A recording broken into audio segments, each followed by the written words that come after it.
Hey y'all, before we get started today, we do have a bit of a note here up front. Turns out the primary source that we chose to use for this episode has come under quite a bit of dispute over the past couple of years due to its accuracy, predominantly around the more salacious details of our subject today. So please keep that in mind throughout this episode. Next week we will be going over the various details that are more than likely inaccurate and were invented to tar the name of our particular person today. So I do hope you enjoy the episode, and please tune in next week for our various corrections. Thank you much, y'all. Hey, y'all, welcome back to Gadfly, the podcast about third parties, fringe candidates, and just generally weird American electoral history. I'm Dusty Wilson. I'm Una O'Leary. And wow, this week, first, Una, I realize I've been a bit of a cad, if you will. One of those, what do you call them, men? I've been one of those men.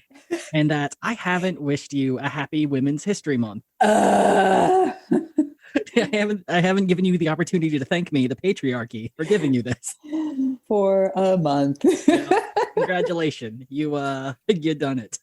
Friendly reminder that International Women's Day is not the same thing as Equal Pay Day. That comes later in the year. Yeah. And even later, depending on whether you're accounting for race. Well, what do you get someone for Equal Pay Day? That's like... A raise?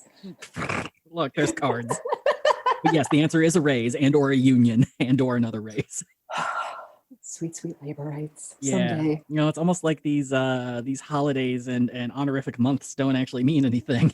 But how are we going to honor it, Dusty, on Gadfly? Oh, man. So it's not so much honoring it as, all right, so at work, we've kind of been honoring it. So at the end of the week, we have like these presentations to see how each of the departments are doing. And each month we've been doing quizzes based on the honorific month that it is. And for my particular department, I was starting to do research for women in American politics to talk about. And I was just like, oh yeah, I should look up the first woman who ever ran for president. And one of the first times I ever looked that up, it was on, a website that is very, very glowing of her and very, it's the sort of textbook explanation you would get for someone who was the first to do something. And so I was like, oh, this is great. I'll dive back into it. And 2 minutes into research and things took a turn. I think it's incredibly important that we talk about her though, because yeah, she is still technically the first woman to run for president, and that's not nothing. So as such, today we're going to be talking about a woman by the name of Victoria Woodhull. So before we dive too much further into the story, there's two things that I really need to get to off the top. The first is we need some trigger warnings, because out of everyone that we have talked about in this podcast, Victoria easily has the worst childhood that I have ever read about, and probably will have the worst childhood unless something very serious comes along in the future.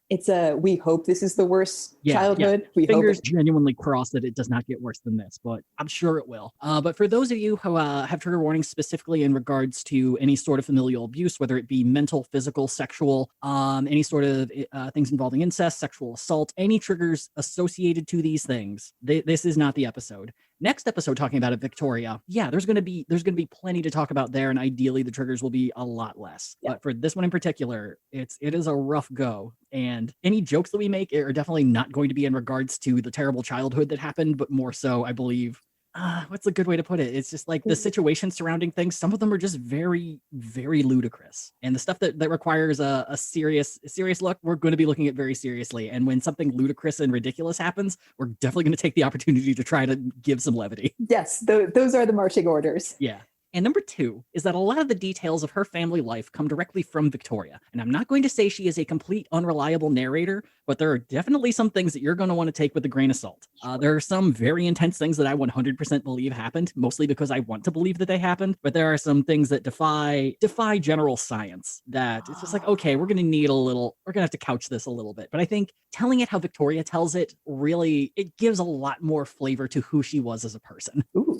And finally, the third thing I forgot to mention earlier, a lot of this is going to be coming from a book by the name of Other Powers, written by Barbara Goldsmith. If that name sounds familiar, I researched a lot from her book when we did our Bogue Rights episode. She specifically wrote a book about the POW prisoners of war campaign in the 70s and 80s and how it was a complete and total grift. And so this is going to be a really good shift for her. It's a fantastic book. I still haven't finished it yet, but my jaw has dropped multiple times reading it. It's very good. I love this. Yeah. Can we get her on the podcast? I don't know if she's still alive. I will look into it. Oh. But this book is for free on archive.org. So, nice. Yeah, a lot of her books are for free on archive.org. So I would highly recommend checking them out because there are so many details I had to leave out. It's like a 530-page book. Nice. Yeah, and this is going to be a multi-parter, but it's going to be fun. It's going to be great. Yay. All right, so we feeling good with all that? As good as anything that comes with a significant trigger warning ahead of it. Fair enough. So the thing that also got me really excited about this episode is the high school that I went to, Northridge High School in the middle of Ohio. It's a very large school district in geographic size, but my graduating class was around 93 people, give or take. That's amazing. And so the elementary school system is a bunch of tiny elementary schools, and then everyone goes to this larger but still tiny high school. And one of the small towns in this elementary school system was a town called Homer, Ohio. Now, the Northridge High School district doesn't have a whole lot of famous people who grew up there or come from there, but Homer is where Victoria Woodhull would be born. So the school takes a strong bit of pride in this. And I was talking to a few friends from high school, and they're just like, oh, is this the person that we were told to really, really love? And I'm like, yep, this is... Strap in. Oh, yeah, I'm about to ruin a whole curriculum for Northridge Love is patient. Love is kind. Let's... So let's kick this off with a boom. Victoria California Claflin was born in 1938 in Homer, Ohio. Pause. Her middle name is California. Yep. If you were, say, I don't know, very casual with her, you could say her name was Vicky California. Oh my God. This is how we start. She's like an anime character from Redondo Beach. Like she's going to be in the American version of Attack on Titan. Yes. Apparently she was named after Queen Victoria, who had just celebrated one of her, I believe it was like her 50-year jubilee. And her mom was like, all right, great, Victoria, that's your name. And shortly after, Victoria would claim to have her very first memory of, quote, the look of pain and anguish on her mother's face as she suckled me. We've all been there. Look, we all have our first memory the second we're born. I mean, second we're born aside, it's like we all have that first memory of just like, oh, I'm a disappointment to my mother. Okay. Yeah, that's a fair way to look at it. So, you know what? I already messed that up, actually. Victoria actually had her first real memory about 9 months prior to that. And this is when she was crowning? I hope not. I hope it wouldn't take 9. No, her first memory was seconds after being born. Okay, of course. Being immediately breastfed. But her first real memory was 9 months prior. And this is all thanks to her innate ability to remember literally every event in her life. And I really hope that sentence sets the tone for our journey appropriately. Oh, Jesus. Let's move back a little bit. Who are Victoria's parents? And this is something we typically don't dive into too much on this podcast, but so much of who Victoria is based on her parents. Her mother's name was Roxy, which is, a great name for the 19th century. And is a bastard of unknown origin. Whew. She would eventually get a job working on a farm somewhere, and this is where she would meet Victoria's father, Reuben, who went by the name Buck. Also, great sign. So Buck was, he was a horse thief and a con man. He grew up with a whole family that were nothing but thieves and con men, just shady motherfuckers. And the two of them would meet in Selinsgrove, Pennsylvania, which if it sounds familiar, that's where Jacob Coxey was born. Ah! A crossover episode! Oh my God, it's frustrating how many crossovers could have happened in this if I didn't start cutting information. Like Horace Greeley makes an appearance in the book, and I was like, I don't have time for this. I do not have time for this.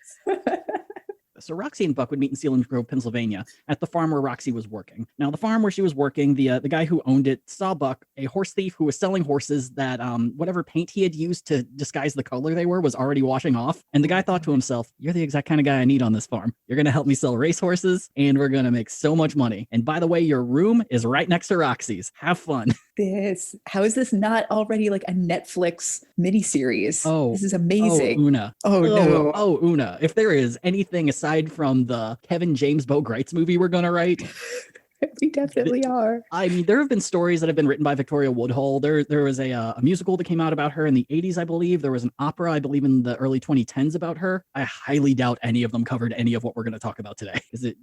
Anyway, so the two of them met in there, and of course, as you do, started fucking. And at some point, it became very clear that Roxy was pregnant. So during that time, they essentially decided it was time to go. We're not going to be able to work on this farm. Time to go. And the two would begin a cross-state journey of conning a town and getting out before anyone caught wise and then starting over in a new place. And the main way they did this was due to the fact that Buck got Roxy to begin to pretend that she was a fortune teller. But here's part of the problem. And so one of the big rules that we have here at Gadfly is we're not going to make fun of mental illness. For fuck's sake, the name of our company is Added Serotonin, if that isn't a clue right there. So we're not going to make fun of our own folks.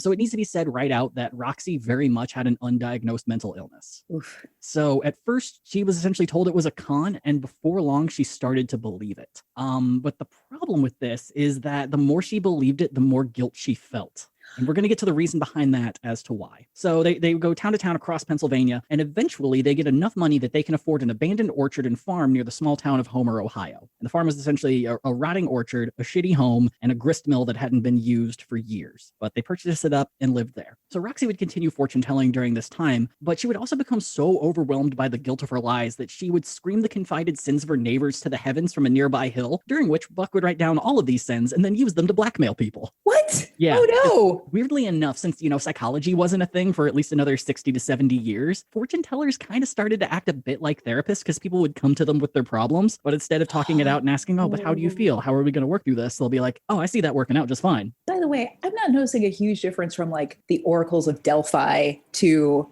Rocky's like falling into fortune telling. Yeah. Oh, this numerology sort of thing, or Roxy's. Yeah, I thought you said Rocky. Oh, Rocky.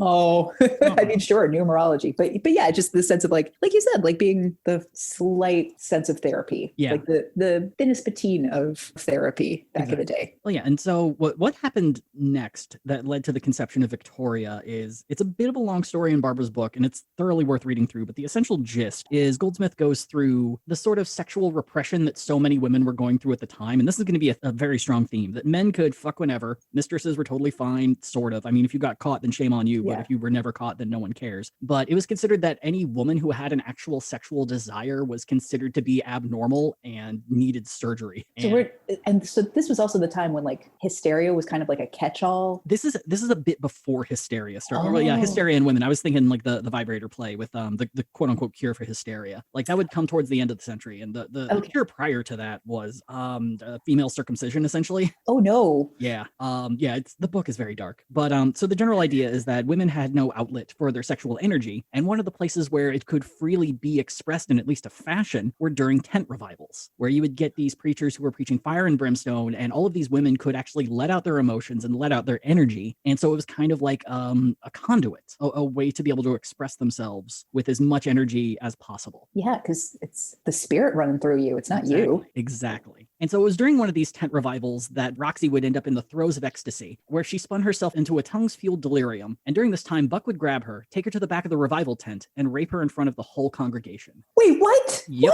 What? Well, this is according to Victoria's first memory of when she was conceived. Conceived, sure. Yeah. And the more I read, I could see how she landed to that conclusion. So the shift from that sort of fire and brimstone, though, to fortune telling is very much on that same vein of the spirit running through you. If you have a connection to God, then clearly you have the ability for God to tell you what is going to happen. And I think more for her, the grief that she felt through this grift wasn't so much her disbelieving that she had these skills. It was more the guilt she felt when they didn't come true. Oh, that is heartbreaking. Mm-hmm. Yeah. Oh. So Victoria's childhood is, and like we said, it was awful. As she referred to it, she said, "I was a child with no childhood." She would be one of 7 children living in their home, and for a time, her aunt, uncle, and their 9 children also lived with them, meaning that beds were shared by everyone, and if you didn't get a bed, you were at best sleeping on the floor, and at worst, sleeping in the cellar. Roxy would verbally abuse her children, but also had a rule that no one was allowed to go to bed angry. So often days would be spent with her screaming at her children, only to loudly reconcile with them by the end of the day. According to Victoria's biographer Theodore Tilton, the hard shift of abuse to praise to Roxy proclaiming her visions on her children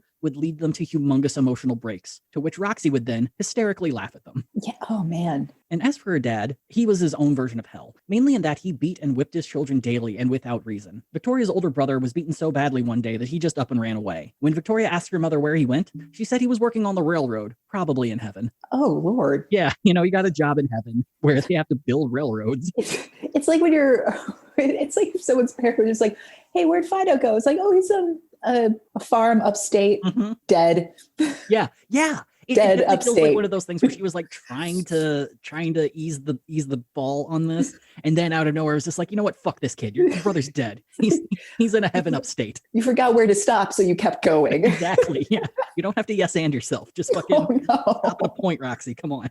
But of course, things got worse from there. First with Roxy. She took an even harder turn after losing a child to typhus. She began to try to cure her children of any ailments, real or imagined, via mesmerism, which is a fancy word for using magnets to heal people. But also at the same time, it's a lot like, I think it could be compared somewhat to Reiki, but with less modern credibility. But essentially the idea was you just put your hands over people, and in between your hands and their body is an electric field that will be used to heal folks. Okay. Yeah, that does sound quite a bit like Reiki. Yeah. But of course, mesmerism was a complete fucking scam. So of course, Roxy combined mesmerism with her religious fervor and used magnets to, quote, sanctify her children, which had some side effects. Mainly that after a while, Victoria and her sister Tennessee, her sister's name was Tennessee. Middle name or first name? First name Tennessee. Quick question. Yes. Were the states' names, like, I just love this idea that there was a time in American history where it was the fashion to name your child like a recently ratified state. So it's like California just entered the union and everyone's just like, I'm going to give my kids like California as a middle name. Hallelujah, manifest destiny. Yeah, but no, Tennessee had been around for a while. Okay. Tennessee was not new at this point. Tennessee is the her younger sister. Got it. Yeah, there are a lot of weird, names were really weird back then anyway, but there are especially no normal names in this family. I mean, it's like, aside from everything you've said so far, I feel like, and I can say this because my name is not a saint name, I feel like there's always a red flag if you're this far back in history and you're not getting a saint's name. Yeah, it's a bit of an eyebrow up at that moment. It's like, really? Okay. What are your parents' names? I need to know to not trust them. Oh, Roxy and Hank, was it? Saint Teresa wasn't good enough for you? I'm sorry, what? St. Teresa was not good enough for you? You have to go with the state of Tennessee? No, my daughter's Vicky, California. She's going to be a bounty hunter and make barely enough to live. Like, all of the abuse aside, these parents sound like boomer parents who had kids too early. But putting aside the abuse, just in terms of like the kooky names, it's like, we're not going to raise you with rules. Oh my God. Yeah, these two would have been hell in the 50s as parents. Well, I mean, any time as parents, but so the side effects of Roxy constantly sanctifying her children was that after a while, Victoria and her sister Tennessee began having visions of their own, somewhat mimicking the visions that her mother was having of religious figures and angels. And they also seemed to suddenly gain the ability to faith heal, which is kind of part of mesmerism, but it tends to lend a lot more to that fire and brimstone sort of thing, that instead of using magnets and science to not touch people and heal them, you're using the energy of the Lord to heal people. Yeah. And it's noted that Tennessee was the real star of that show, but both women also expanded to mind reading, clairvoyance, and finding lost objects only in their visions. So if someone like lost a cow, they'd go to Victoria or Tennessee and be like, I can't find my cow. And they'd be like, over there. And I guess they would be right. I love that. Yeah. If you can't find your keys, you don't just start looking. You find a child and ask them to see through space and time. Yes. Because the 19th century, the internet didn't exist yet. You needed something. Yeah, we don't have those weird tiles that you hook up to an app so I can find my phone. Yeah, that one you just like attach your keys to a child. So one bright spot in Victoria's childhood came in the form of the next-door neighbor, Rachel Scribner. While the Scribner family just full-on hated the Claflins, but to be fair, so did the entire town of Homer, Rachel took a strong liking to the 5-year-old Victoria. For a year, she taught Victoria how to read and write, praised her intelligence, and kept her well-fed. Then Rachel caught cholera and died within 12 hours. Oh my God. Oh, Vicky, California can't catch a break. No, she cannot. Friendship leads to cholera. Oh, Lord. And to be fair, Victoria, she had a bit of a mental break at this. Yeah. So after discovering that Rachel had died, Victoria ran off to her family's orchard. And while she was there, she had her first ever vision. She was approached by the spirit of Rachel, who took her by the hand and led her directly to heaven. And it's there that she was approached by 3 people. The first was a man in a white toga and laurels in his hair who didn't say his name, but the other 2 introduced themselves as Napoleon and Josephine Bonaparte. The 3 told her they would be guiding her throughout her life and pointing her to greatness. When Victoria came to, she tried her best to explain what happened, and her mother told her she had been unconscious for 2 hours. Holy cow. Yeah. 2 hours? 2 hours. That's how long it takes to take a meeting with Napoleon and Josephine. He's chatty. There's no getting around that. Have I told you I'm tall? Oh. Her mother, though, could not have been more proud. From this moment on, Roxy instilled the greatest lesson that she could on Victoria's life. Now that she was receiving visions directly from heaven, they were clearly directed by God. And if Victoria was being directed by God, then nothing she chose to do could ever be wrong. This is something you teach a 5-year-old. She's 5? She is 5 at the time. I mean, I love the foreshadowing for when she eventually runs for president. Wait, you wouldn't give this advice to your child? It's the advice you give to like a would-be emperor. Look, I get it. You're sad the one person who was ever nice to you is dead. But upside, she got you hooked up with God. So you're good. You're in the clear. She got you chasing that god dragon now. Oh God. Fucking Josephine's there teaching you all the fun shit she knows. There's some weird dude in a toga. Totally fine. Great place for children. Meanwhile, Buck was busy keeping the family fed with what he described as a, quote, life elixir, which he sold for $1 a bottle, or in today's money, $35 a piece. Yeah, that's what snake oil generally runs nowadays. Yeah, that's about how much Herbalife is, right? Yes. So the elixir was described as a mix of molasses, herbs, alcohol, and laudanum. Now, for those of you who haven't played the Oregon Trail, laudanum is a delightful concoction that is essentially 10% powdered opium and also contains morphine and codeine. It is highly addictive and will fuck your shit up. So for $35 a bottle, not too bad. Not too bad. No, it is genuinely doing the heavy lifting in that. Oh, yeah. And of course, Roxy started using Buck's life elixir shortly thereafter. So she's having visions. She is faith healing. She's addicted to opium now. She's high on the supply. Yeah, she is set to be a good mother. But one man can't sustain a family on one grift alone. You have to diversify your grifts if you want to make the real money. And lucky for Buck, there was a new fad sweeping the state. Brimstone spewing child preachers. And lucky for Buck, he had an 8-year-old perfect for the job, complete with a whole host of visions. And he began touring Victoria throughout Ohio, and frankly, she was fucking great at it. Essentially what he would do is he would take her town to town and stack 2 milk crates on top of each other, and she would stand at the top and just start yelling about how everyone's going to hell. And if you're a kid and you get the chance to just yell at adults all day, wouldn't you take it? And if you maybe have a lot of anger at the world for taking away the one friend who was nice to you and giving you a vision early on, this is great. But you know who didn't like being preached at by a literal woman child? Men. Men hated it. I was going to say preachers? Yeah, preachers and men. They would get really mad about it and some would show up and heckle her. You know how men do, heckle 8-year-olds. Things do not change. And she responded to this by staring her hecklers down until they became silent, then uncomfortable, and then left. And this made her believe that she had a superpower that allowed her to defeat her enemies just from her gaze. Hell yes! However, like all grifters, Buck would run into his last one very suddenly. You see, after 9 years of living in Homer, out of nowhere, Buck insured the grist mill he never used for about $4,000. One night he was out drinking, noticed a red glow on the horizon, and apropos of nothing said, "Oh no, my mill." And he rode home, and sure enough, the mill was smoldering ash. Buck went to town to collect his insurance money, and the town had officially had a fucking enough. The insurance company refused to pay him, and the people of the town offered a repayment of tarring and feathering him. Which could involve boiled tar. Not always, but it did sometimes. And so Buck took this offer under consideration and immediately left town with all of the family's food and money. No. Yep, he left a multitude of children and his wife with literally nothing. But it wouldn't be the worst, because seeing this happen, the town folks of Homer got together and they ended up setting up a bit of a fundraiser. And they raised enough money for the family to get the fuck out of town. And they are allowed to keep it if they promise to never come back. It's a GoFundMe to go away. And Roxy took it. And so now the family has been exiled from Homer, Ohio. Man. Yeah. Reading the book, Barbara Goldsmith makes it sound like it was a bunch of Protestant women who were just like, we got to get these people the fuck out. Get the church together. We're baking cookies. Everyone's buying cookies and they are fucking leaving. So she accepted the money and the family would end up moving to Mount Gilead, Ohio, which is about a 45-minute drive northwest from where they currently were. And they moved there because that's where Roxy's sister lived. And after a year, Buck would return to them. Yay! Well, when I say return, I mostly mean he found them and then left on his newest grift. You see, child preachers, they're out. What's in now is spiritualism. Turns out there was a group of siblings in Rochester, New York by the name of the Fox Sisters, and they had proven verifiably that they could speak to the spirits in the afterlife. And before long, a whole host of women came out of the woodwork with proof that they could do the same as well. And lucky for Buck, his daughter Tennessee was predicting all kinds of shit. She dreamed of a fire that happened shortly thereafter. And funny story with that is she described the fire so accurately that people thought she was the one who set it. That is the problem with soothsaying. Mm-hmm. Yeah, because people are pissed and they want to blame someone. You smelt it, you dealt it. That is how orphanages burn down. We know it was a seminary, my bad. I don't want to blaspheme Tennessee here. But Tennessee also knew where missing things were. She read people's minds. And she was 5. She was 5 years old when she was doing this. So a 5-year-old leaving her home and burning down a seminary in a nearby town. Totally believable. I also just love this because I bet like her power just came from being like that kid that has no filter with her honesty. I think you're 100% right with that.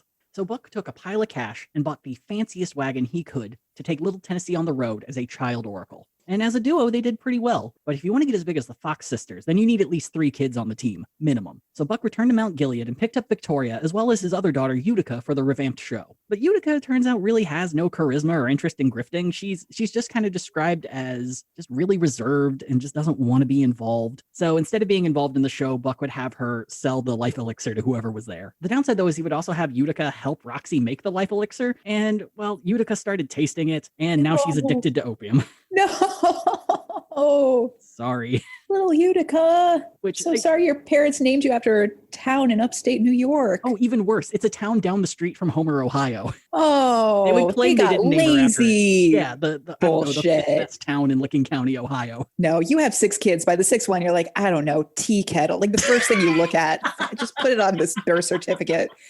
I'm tired. I don't know, legal tender. Run with that. Jacob Coxey will never leave us. He is here always. But, while Utica completely failed out of all this, Victoria, she was a whole other level with this. She took that preacher energy she had when she was a kid and applied it to the entire spectacle. She yelled. She fell into blackout trances that left her confused and exhausted. During one trance, she told a man that his wife and children had just died in a shipwreck. The man immediately rode home, and Victoria was right. What? I will remind you, these details come from Victoria. Oh, that's a good reminder.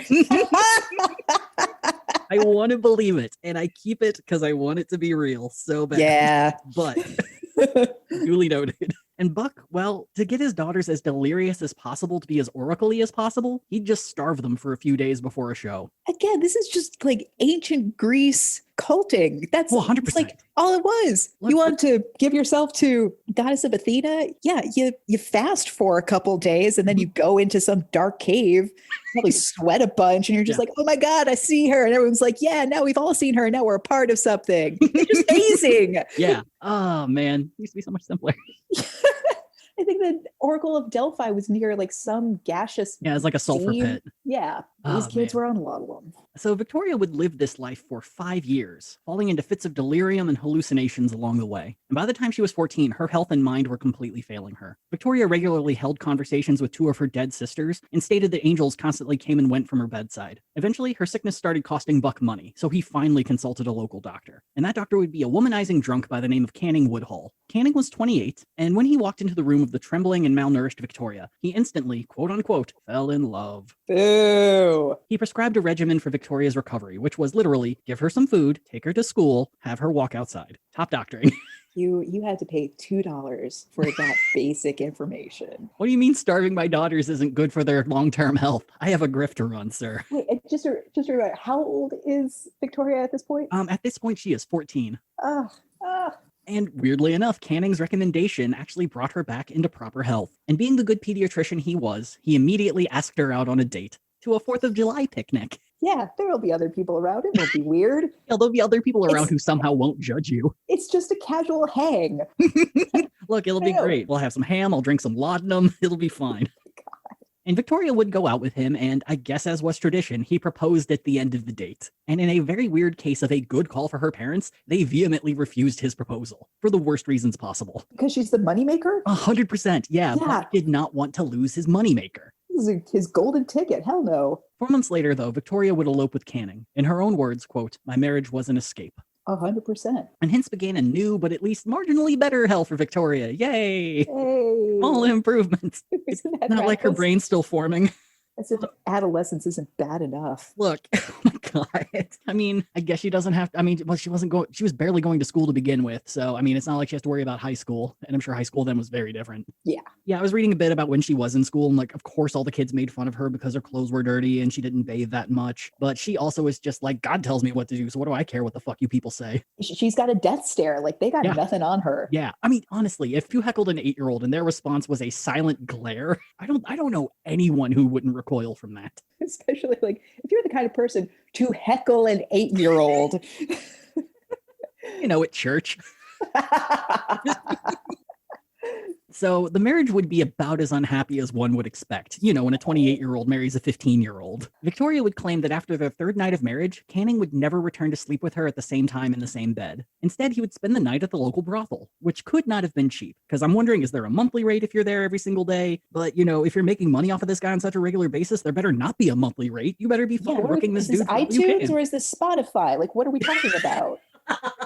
Like I said, the first week is free. But I forgot to exit out of the contract before the end of the week, and here we are. Look, that's how they get you. Sorry, child bride. I have to spend the night. Also, sir, what were you expecting? You are a pediatrician marrying a 15-year-old. Like, no. What? This isn't Salome. Like, no. I mean, what's the math equation? It's like half your age plus 7, but even then, it still doesn't work. Absolutely, it's not half and done, and everyone's fine with it. Right? It's also half and 7 years. And wait, why are we doing the math in the first place? Why did we create a rule? Yeah, why are we doing the math that seniors in high school use to validate dating freshmen? So that being said, he would return back in the morning, so drunk that he would wake her up before he'd even gotten to the front door. And it also didn't help that she would have visions of where her husband had been and often be proved correct. There was a story that she told of having a vision of him losing his wallet in a hotel couch cushion. And she went there the next day to be like, my husband's wallet is here. And the guy's like, oh yeah, here it is. But then again, I mean, I'm sure he has a regular schedule at night. Yep. But also, you're a doctor. You're staying up all night fucking and drinking. Doesn't leave much room for doctor time. No. So not 6 weeks into the marriage, Victoria would find a letter from Canning's previous mistress, accusing him of, quote, marrying a child because he had gotten her pregnant, which he hadn't. He found a malnourished child that I'm sure he was like, yeah, you'll do. I could continue my life and just, gaslight you till the end of time. I don't know if that part. Yeah. So that part, she was right in the letter. Oh, yeah. But it wasn't just finding the letter that made her so mad. It was mostly because she discovered from the letter that Canning had gotten his mistress pregnant and shipped her off to Indiana to have the kid. Also, he was sending her money regularly. She also found out that he was addicted to morphine. So, I mean, why not? At this point, sure. Sure. Yeah. Take some of this elixir. Get into the family business. Look, did my dad sell you a crate of this? Because if not, he's a terrible salesman. And so that being said, she still wanted to make it work. Having this sturdy religious upbringing where her mom is fire and brimstone and she preached it herself, she still believed that her role as a wife was to make her husband happy. And even thought of divorce was complete sacrilege. So she buckled down and tried to make it work. You know how 15-year-olds do.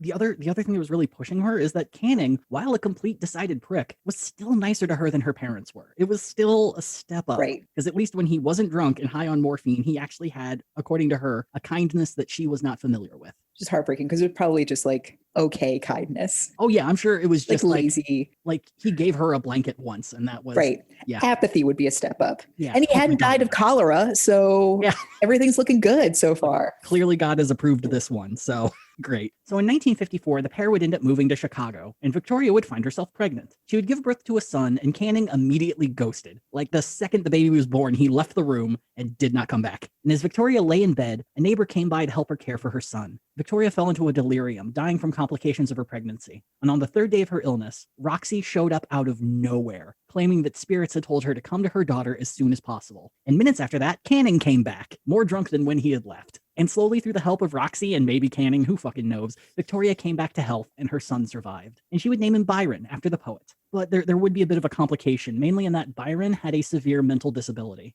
And Roxy would move in to help her raise Byron, at least in as much as she could. The next winter, Canning would disappear once again, and Victoria fell into a depression. She would leave the house in nothing but a dress and rubber boots, in winter in Chicago, perfectly great clothing, and just wander the city trying to find him. And eventually she did. She found him in a boarding house, sitting with a woman and a group of their friends. And this woman also happened to be his other wife. What? Yep. And Victoria justifiably lost her fucking shit. She went into a tirade that is described as causing all of the men to weep, causing the other wife to just rage shame and leave the room. And eventually Canning was forced to return home with her because you can't get a divorce. It is against God. Oh, I hope she gave everyone the death glare. I mean, the woman did leave the room, so at least worked on one person. Yeah, this motherfucker right here. So I'm going to pose a question to you. All right, let's say your husband has clearly cheated on you at least twice. He's usually drunk, occasionally high on morphine, and I'm assuming he has no help raising a special needs kid. How do you save this marriage? Ooh, take out a lot of life insurance and then let God do the rest. You're just sitting at a bar. It's like, oh no, a fire on the horizon. That must be my husband. Oh no, a murder in the streets. Oh, who could have saw this happen? Oh no, a drowning. Must have been the alcohol booze. Oof. At Laudum, man, I tell you. I hate to say it, you're wrong. Because the answer is move to San Francisco. No, well, her middle name is California. It is true. She is fulfilling that. You see, the gold rush was going on right now, and everyone is just going to California to get that sweet, sweet gold money that's everywhere and won't bust at any point in any time. Oh my God, it is just always a fact that we just marry our parents. Yeah. She married a grifter. Oh, and now they're going gold splunking. You know, what's worse is she married a grifter who couldn't grift. Like, he could sex grift, and that was about it. He couldn't even do that right. Yeah, like Buck at least can get a couple of grifts to work and leave town usually before getting caught. Yeah, Buck's DNA is grifting. This guy is just failing at doctorhood. Yeah. What? All right. So Victoria's luck ensured that the family immediately found themselves both broke and completely alone. She tried restarting her fortune telling, but got no interest, mainly because people constantly asked her, "Where's the gold?" Yeah. To which she was just like, "I can't really answer that. Like, I could let you know where your family is. In the hills? Are they near the gold?" Yeah. I left my family for gold. And eventually, once that died out, she just started sewing. And really all that did was postpone the inevitable eviction from her home, which I think is a feeling that a lot of millennials understand, where it's like you take that minimum wage job and you know that this might work for a little bit, but in the end, you're kind of fucked. I think it was going to be like millennial in that sense of just like, you know, that thing that you always considered a hobby, and then someone was just like, you should start an Etsy store. But then the next thing you realize is that you're actually now part of an MLM selling leggings. Yeah. Oh my God. Oh my God. But lucky for Victoria, she was actually about to get her first real break in life. And that's because she started hemming costumes for a local actress. And said actress, noting Victoria's natural charisma, offered her a role in an upcoming show. And within 1 week, Victoria went from making $3 a week to $52 a week. Oh, damn. She's rolling in it now. Yeah, it turns out Victoria is actually a really good actress. And according to her, was very good at memorizing lines. Like, could memorize a script in a day. And this is something she did for at least 2 years. And while she was making a good living of it, she kind of grew tired of becoming the sole proprietor for her drunk and drugged husband. And in the midst of a show, at least according to Victoria, she had a vision of Tennessee and Roxy in the audience, both begging for her to come home. And Victoria leaped off the stage, ran through the audience, ran home in full costume, and the next day, her, Byron, and Canning were on their way back to Columbus, Ohio. And of course, when Tennessee answered the door, she was dressed exactly as Victoria had envisioned her, and Roxy ran in claiming that she had begged Tennessee to use her powers to get Victoria to come home. So you believe all that, right? Yeah. That sounds all true. I mean, it's a great story. Yeah. It's something really good to put on like a pamphlet for a show you're doing. So the home that Victoria came back to was actually about as different as it could have been. Because after she left, Tennessee kept at the Spiritualist Act and had become a smash hit throughout the state. By this point, she had adapted the act to private meetings where she would recommend cures to all diseases, astral project to anywhere in the world, and tell people who their soulmates were, all for the low, low price of $1 per consultation. And you could also buy a bottle of Miss Tennessee's magnetic life elixir for a whole $2. And yes, it's Buck's opium bullshit, just rebranded and twice the cost. I recognize that like our modern day equivalent is, as you said earlier, Herbalife, but if I were ever to travel back in time, like I just love this concept that you could put, it's like, this is what the libertarians want, right? Like the no regulation and the laudanum in an elixir. Yes. We need Old West medicine. I me on a wagon by a stranger. Give me a bottle of that OG Coca-Cola because I ain't got shit to do tonight and I want to feel amazing when I do it. Look, I want to dance and feel like I'm fucking. Do you have something for that? Yeah, it's Pepsi. Man, who knew I liked Pepsi more than Coke now? Wow. So is RC Cola just straight heroin in a can? We don't have the name recognition of our competitors, but we have twice the heroin in our drinks. Look, man, do you want to pay 99 cents for a 2-liter at the bodega, or do you want to get like normal high? No, you want a 99-cent 2-liter of heroin right fucking now. It will be room temperature and it'll be delicious. So seeing how everything was going really well, Victoria joined the act and for a short time became a faith healer for them, which it seems she genuinely believed she could at this point, that it had gone from grift to something she truly believed she could do. She would tell a story of her own son dying and her essentially yelling, "Not today," before laying hands on him and bringing Byron back to life. something that truly happened. So Victoria honed her new skill set and before long struck out on her own again. She moved her family to Indianapolis and set up an ad declaring herself as a clairvoyant and healer. But without Tennessee's name, she wasn't able to get a steady clientele. Her family would be evicted from their hotel and forced to move into a tenement, all while Victoria was 7 months pregnant. When Victoria gave birth, it would be Canning that delivered the baby. So yay, he's more involved. So look, he's doing something. He was also drunk the entire delivery. Oh, God. So drunk that he cut the umbilical cord in the wrong place and didn't tie it off. He set the baby next to Victoria and left. Victoria would pass out, and when she woke up, she was laying in a pillow soaked in her own baby's blood. The baby was, though, still alive. Victoria then proceeded to properly bite off the umbilical cord, tied it off, then grabbed a chair and slammed it against the wall until someone came to help her. Help came, and the baby lived, and she named her new daughter Zulu. There is so much to unpack. I don't even know where to begin. Let's go. What? It's amazing. We as a species continue to exist. Pregnancy has not really evolved in any way that is good or helpful. I've always said I learned something new about pregnancy every month, and it's always worse than the last fact I learned. Yeah.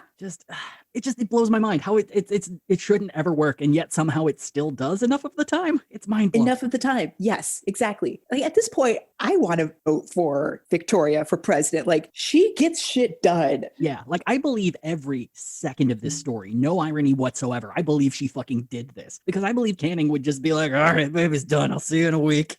Yes. And it's like, yep, this is exactly the medical community that Victoria had to work with. Like, yeah. Like hospitals are no, like it could have been Canning. It could have also been some other dweeb in like a partially used schoolhouse being like, I don't know, like, what do you mean there's an umbilical cord? I just thought that they just sort of appeared. Look, as we all know, the umbilical cord exists as God's way of saying, here's an easy way to hold the baby. And then finally, Zulu? Yep, she named her daughter Zulu, Z-U-L-U. To be fair, the full name is Zulu Maud, so. I think that makes it worse. I mean, you try naming a baby in the midst of delirium with, like, I don't know, umbilical blood and stem cells all over your She had every other letter of the alphabet. Like her parents were, like, good about that, to be like, what should I name my kid? Something weird. No, 100%. Are there any new states? I don't fucking know. Nope, not yet. Go grift those people. Oh my God. So 3 days after saving her daughter's life and naming her Zulu, Victoria finally saw Canning again. He was across the street, drunkenly trying to open the door to a home that wasn't his. In the human world, we call this a breaking point. And once she regained her health, Victoria divorced Canning and took the kids with her. And she also kept his name. Well, sure. Yeah, take what you can. Take everything. Yep. What are you going to do? Take this guy's half case of Jameson? He needs that to kill himself. He needs that to add the laudanum in. Look, we all know Jameson by itself is gross. You need to add laudanum. Otherwise, it's undrinkable swill. This podcast is brought to you by Bushmills.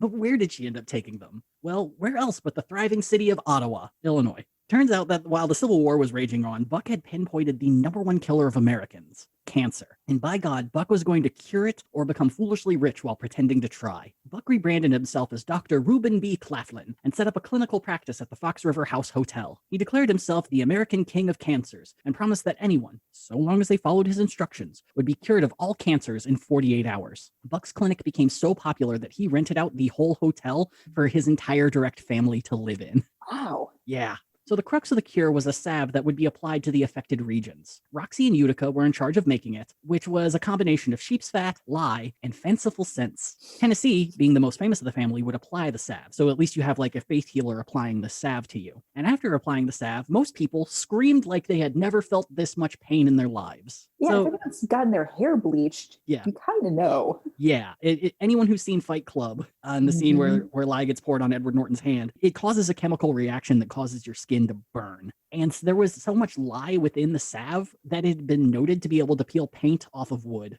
Oh my God. And Victoria asked Buck, well, why would you use such a dangerous ingredient when trying to cure people? To which he said, quote, there are only 3 cures for cancer. Cut it out, poison it with arsenic, or burn it. I burn it. I mean, you know how they say it's St. Jude's. It's... I mean, he got the first one right. That's, 1 out of 3. Honestly, I'm even amazed at this point that they know what cancer is. Either like that's what I just assume. It's like, do we even have germ theory yet? I honestly don't know. I'm not a doctorman.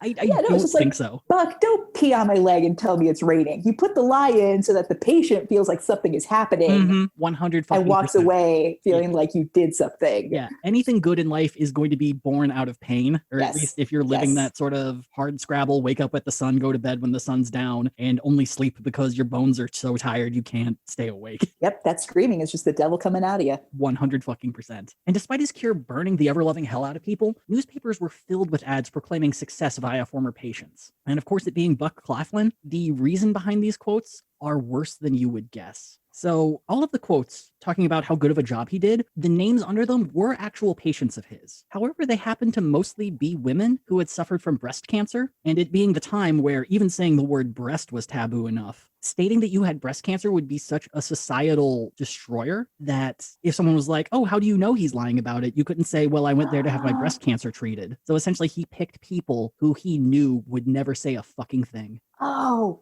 guys, what a grifter. That is until he fucked with the wrong woman. So Rebecca Howe had been to the clinic and now on the verge of death, couldn't give a single fuck about who knew what kind of cancer she had. She went to the Ottawa Republican newspaper and not only said that Buck had invented her quote of praise, but that his cure had, quote, wholly eaten away her breast. All she wished now was for a quick death and to ruin Buck Claflin. Oh. The newspaper printed her account, and 4 days later, the clinic was raided by authorities. Buck wasn't there to see the local marshal and 2 doctors push past Roxy and Utica, and he was probably very lucky not to be there when these men discovered an infirmary ward filled with dying people laying in their own shit. Rebecca Howe died that night, and Tennessee Claflin was charged with manslaughter. Tennessee! Yeah, because she's the one who put the salve on Rebecca. Oh, she's taking the fall for her grifty dad. Yep. Oh my God. Yep. But before an arrest could be made, all the Claflins skipped town. Most, including Tennessee, would escape to Cincinnati. But Victoria grabbed her kids and went right back to Chicago. A few weeks after the move, she would open her own magnetic healing practice in downtown Chicago, in an area that today we call the Loop. And funny enough, the location is actually where pre-pandemic I would wait every day for my bus to work. Stop. It's currently a DePaul campus. Oh, I was really hoping it was like a European wax center or some other God. Like half like it's across the street from across the street from a very decent 7-Eleven. I was really hoping it was going to be that 7-Eleven. Oh, amazing. And I know exactly the 7-Eleven you're talking about. Yeah, right off the Adams stop. Yeah. Mm-hmm. As for the rest of the Claflins, it would take 3 weeks in Cincinnati before accusations of sex work would cause them to leave and move in with Victoria in Chicago. So this is something we're going to have to take a quick asterisk sidestep here. So there are a lot of accusations of sex work within Barbara Goldsmith's book. It's kind of hard to tell which ones are true and which ones are defamatory, but the common thread seems to be that Buck, being the grifty asshole that he is, realized that he has a multitude of daughters, and if they're not actively working on a grift, there is something else they could be doing to make money. And it seems as though most of the Claflin sisters were forced into sex work by their father at one point in time. I would bet it's one of those things where it's like, no one ever said like, hey, there's an opening at the brothel. Yeah. I'm sure it was more like, oh, I stole horses from this guy. They found out I need to pay up. He's like, you know what? My daughter is lovely. And if maybe you just want to take her for dinner sometime. It was like even worse than that, actually. Because the houses they would move into, Buck would turn it into like a temporary brothel where he would just bring people by. Wow, I am really giving him the benefit of doubt, and I have no reason to. Look, his name is Buck. Just let him be the one. He doesn't need anything. I just want to jump in and point out, like, I am internally screaming at Victoria, Vicky C., you were getting $52 a week in San Francisco as an actor. Why? Why are you still on the grift train? That's all. I just had to get it out of my system. Yeah, I think part of it is that she's just so sick of her fucking husband that perhaps going home might have been the cure to be able to at least kind of live with him. That like being in a place that's familiar, because she did note that the acting lifestyle was very difficult for her because it often involved late nights and parties, and you would get really rich people trying to pay for your services. Ugh. Yeah. Right. Yeah. And she's got a special needs child at home. Exactly. Yeah. And Barbara Goldsmith does allude that more than likely she did participate in voluntary sex work when she was in San Francisco. It's just not super duper clear. It's more of just like, this is a high probability of what was going on. So yeah, 3 weeks in Cincinnati, they get kicked out of the city and they move in with Victoria in Chicago, all 10 of them. And with the family back together, well, it was time to take the show back on the road. Victoria, Tennessee, and their brother Hebern borrowed Hebern, Hebern, normal name. Hebern? Hebern. Hebern? Okay. Yeah, all right. Hebern, master of the universe. Oh my God. So they borrowed Buck's wagon and they did their own little medicine show full of magnetic healing, clairvoyance, fortune telling, and cure-all tonics. In 1865, they would travel through Missouri, Arkansas, and Tennessee. And while in Memphis, the two sisters read the fortunes of local politicians and partook in a bit of implied sex work as well. And the whole trip had been so profitable that on their return, Victoria had rented a 4-piece brass band to lead their wagon to their home. There are better ways of using that money, Vicky C. And the neighbors hated it.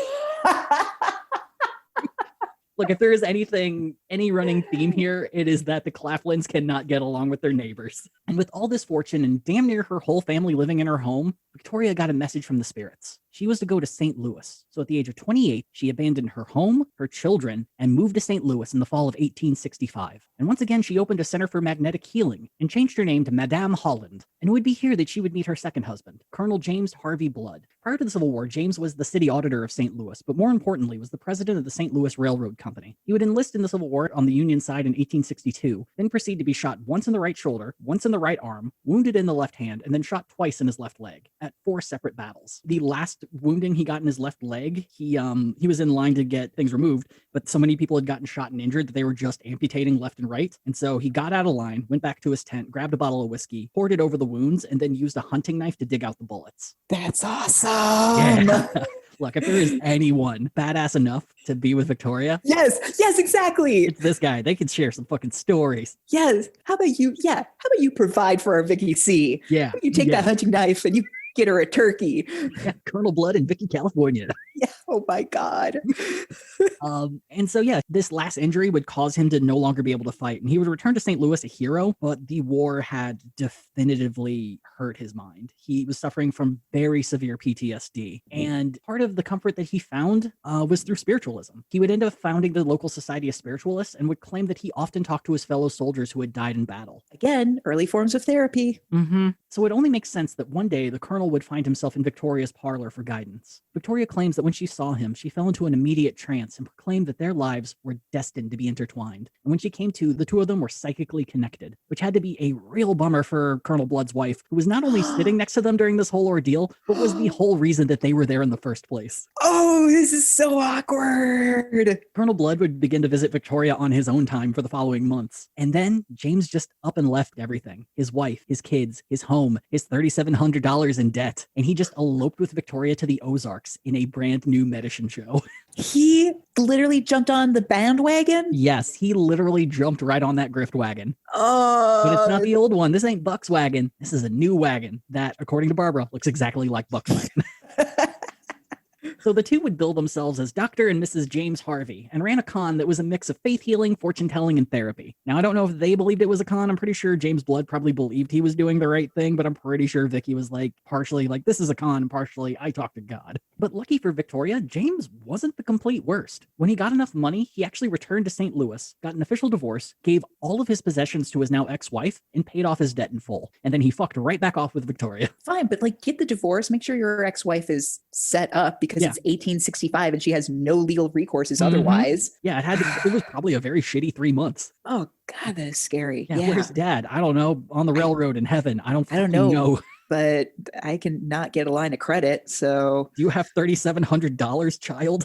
Then stop asking me questions. Meanwhile, in Chicago, Buck had turned Victoria's old home into a full-tilt brothel. His 4 unmarried daughters, including Tennessee and Utica, did the sex work, but also collected a ton of blackmail for Buck to use in his future endeavors. And neighbors did everything they could to get the Chafflins evicted, and after charging them with fraudulent fortune-telling, they eventually got kicked out. And Tennessee, 20 and at her breaking point, packed a bag and moved in with Victoria and the Colonel. And the thing was, James Blood might have actually been the first decent guy to enter either of their lives. He genuinely cared for Victoria and offered a security that had never existed in either of their lives before. The two were free to think and live as they pleased, finally free of the tyrannical and abusive rule of their parents. And one of the most radical ideas that came out of the union between Victoria and James was their support of free love. Today, that phrase has been co-opted quite a bit by the hippie movement of the 60s, but the general idea, at least for the couple, went beyond sexual liberation. Not only did the couple believe that people should be free to be sexually intimate with whoever they chose, but also that sex work should fall into that category as well. Both believed fervently in the decriminalization of sexual crimes where consent was involved, and seemed to have held a mostly open marriage. In fact, Victoria and James would divorce divorced after 2 years of marriage solely as a form of protest against marriage laws. Wow. But despite being united with her sister and in her first non-abusive relationship, making a living was still extremely difficult. The trio would travel town to town, scraping by throughout their journeys. Despite still receiving visions and claiming to heal so many, she felt like she wasn't living up to her greatest potential. She was letting Napoleon down. That would all change, as it so often does, in the city of Pittsburgh. While sitting in a boarding house, an old friend would approach her. Dressed in a white toga with laurels in his hair and appearing only to Victoria, the man from her very first vision appeared. He told her simply, quote, "Your work is about to begin. All these years we have been preparing you for your great mission. Go to New York City, to 17 Great Jones Street. There you will find a house ready and waiting for you." She saw visions of the home filled with luxurious furniture and large rooms, and a mysterious book sitting on a table. And finally she asked the spirit who he was, and without a word, the spirit began to write his name in fire on a nearby table.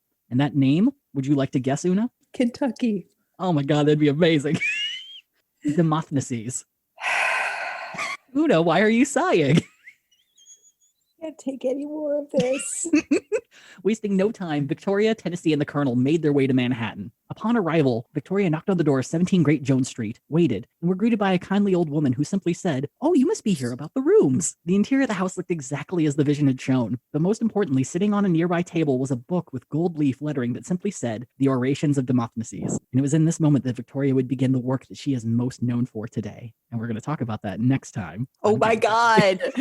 Ah! You might be able to explain better than I who Demosthenes is, but I mean, I would. Do you have a classics background? So the general bit that I read was he was a statesman. He was an amazing orator, considered to be one of the 10 best ancient Greek orators. And his big thing was trying to keep Macedonia from taking over Greece, and went toe to toe with Alexander. Didn't end up working out, and he ended up running to an island and committing suicide rather than submit to Alexander. Like Demosthenes, you don't have to go that far. Like Alexander has the Great after his name. You are just known as Demosthenes. Like this was well known.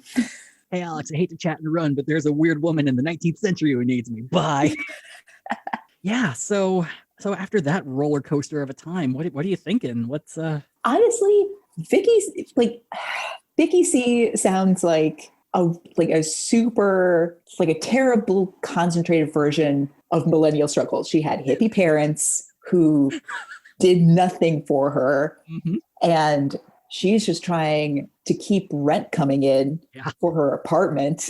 Yeah. And then, and just like, we call them grifts, but like, what difference are they from, a friend who's got a really great idea for an Etsy shop? Yeah. She's got her side hustles. Yeah. So many side hustles. Yeah. And it's like, I get it. If you're like, when you're born into poverty, desperation allows for a lot. And especially if you're just like, all right, I'm going to tell these people I know the future. And if they believe me, that's on them.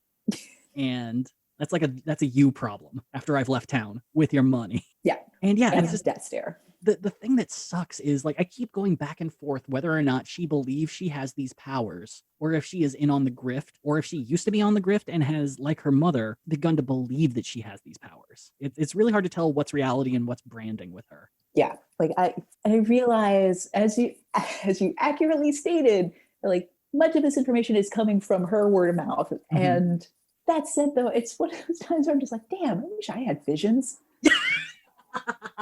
Look, all you have to do is go back to the 19th century where the water would kill you, and you can have so many visions. It's genuinely fascinating to me because I really do have a perverse fascination with scams and cons and snake oil in particular. The same way that like some people get really into cults and all that shit. Yeah. But it's also like, it literally hasn't changed. Like this is like one of the peak American forms of, I don't know, business. Yeah, yeah. Put something toxic in a bottle and get other people to pay you to drink it. It's called Monster Energy Drink, you fucking idiot. Exactly. Enjoy. Drink it, you fuck. It's 5-hour energy. It's $3 for a bottle the size of your thumb, but somehow it's going to keep you up for 5 hours. Is it going to do that? No, it's going to make you panic about nothing for half your drive. Have fun. No, you're going to get a stomach ache and drive out. That's it. Oh my God. Yeah, it's... like her childhood makes me so sad, and just constantly reading it, I was just thinking to myself, how did she not become a serial killer? Like everything is here for that to happen, and she still rose above a lot of it in a lot of regards. It's interesting. Like her in Tennessee, a lot of the story is going to be about her and her sister, and just how they somewhat broke out of that cycle. It's it's truly interesting, and I think worth a lot of study and a lot of discussion.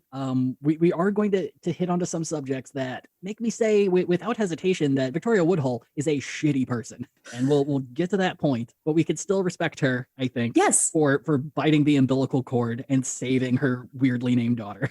I love this. This is all about like celebrating complicated women. You do not have to like them. Oh no. This is probably one of the most complicated women in American history. We haven't even hit the big shit yet. We have just covered a person's very unfortunate childhood and what she does with it. So happy Women's History Month. Happy Women's History Month. If someone says, hey, let's talk about Victoria Woodhull, and it doesn't cover any of this stuff, don't believe a lot of it. Well, guess what? It's your God-given right to say, well, actually. Yeah, oh my God. A phrase everyone loves to hear out of the voice of a man. Which, yeah, that's a great spot to end on our Women's History Month episode. So yeah, we'll see you next week on part 2 of the story of Victoria Woodhull. And we'll see you next week on Gadfly. I love opium. Gadfly is a production of Added Serotonin. Our episodes are edited by Brianna Valentine of Rem Alternus Productions. Our theme song is Sophomore Makeout by Silent Partner, and you can find us on Twitter and Instagram at GadflyPod. Ready to level up your cosplay game? Check out the Geek Forge on Etsy. With a variety of props to give your photos that extra spark, you'll find just what you need. Hold magical fire in the palm of your hand, or take a potion to restore your mana. With a large variety of colors, you can choose your own magical flavor for your cosplay. Bring drama to your photo shoots with these vibrant props and more, all available at the Geek Forge. Are you ready to level up your cosplay?